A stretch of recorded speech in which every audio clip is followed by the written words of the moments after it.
Mr. Leun. I have about 6 things that I need to do clarification. I'm sorry. First, actually, is to either SMS or the ministers. It's about funding and I would say fundraising.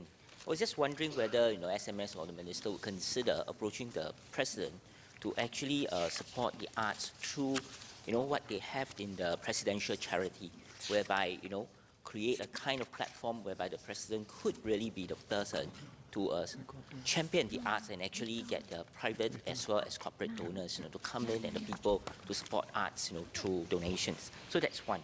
The other things are actually more towards SMS to the PALSEC. It's good to know that we are pushing more into heritage. So I also want to know an update on how the traditional arts centers would actually be working within that trajectory. I think the traditional arts center up to this point, we need to know, I would like to know what's its development and how it go along. That's the second thing. The third thing is about the public arts trust.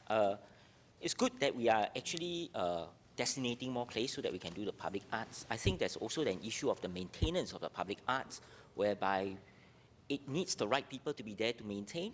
It needs funding for it to be maintained because public art allow people to do interaction. So how would NAC be actually looking at that and working with the various stakeholders? Then the next thing is about individual artists as well as artists who are in their mid-career. A lot of all these artists, whether they are in performing arts or in visual arts, sometimes nowadays, their work tend to span across durations between 1 to 3 years. The member could just pose a clarification and not. So I just want to know whether would NAC look at shifting some of your grant system to actually allow all this arts group or artists to actually get grants that cover over 2 years or 3 years rather than being ad hoc and project basis. And the last thing, which is about the 聆听65, this one I have to ask in Mandarin. 这个聆听65我觉得是很好的，但是我在想特别是在早期新加坡其实有很多文化团体，其实他们创作了很多民歌，这包括比如说还有其他的音乐家如梁荣平啊、潘耀田，他们这些作曲呢，他们这些歌曲呢，是否也会收在这个聆听65？我想当我们说新加坡的音乐的时候，不仅是在那个市场上的音乐，其实很多时候呢，在文化团体里头，它也有很多这样的一种文化资源。谢谢。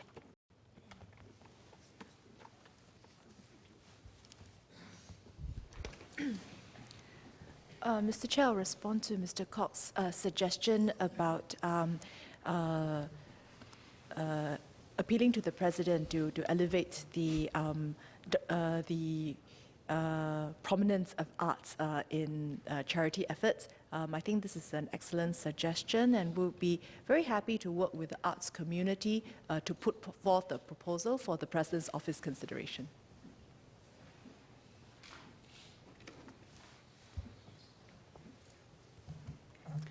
First, I'd like to respond to Mr. Kok's question on the Stanford's Arts Center, Traditional Arts Center.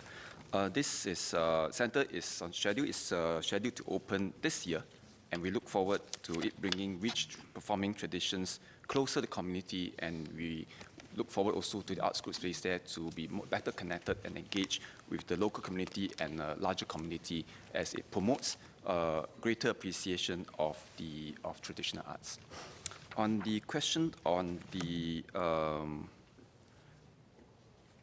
maintenance of public artworks, what we are doing now is to come up with a list approaching different landowners to offer their sites for public artworks to be created and displayed. These are meant to be not on a permanent basis, as in artworks are not meant to be permanent, because I think permanent artworks will require a different set of requirements to maintain and upkeep them.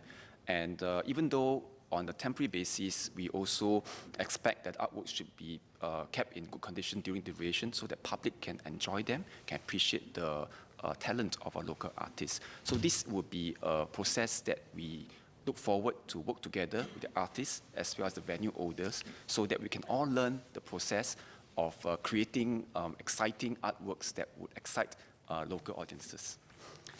至于郭先生所提到的这个聆听65所收录的这些音乐作品，的确这个音乐作品不只是商业或者是流行的音乐作品，也包括了文艺或者说比较一般公众不熟悉的这个音乐作品。所以我们也是希望通过这个平台呢，能让新加坡人更了解我们新加坡艺术家、音乐家的多元化、多面化，从而能够让他们更支持本地创作。谢谢。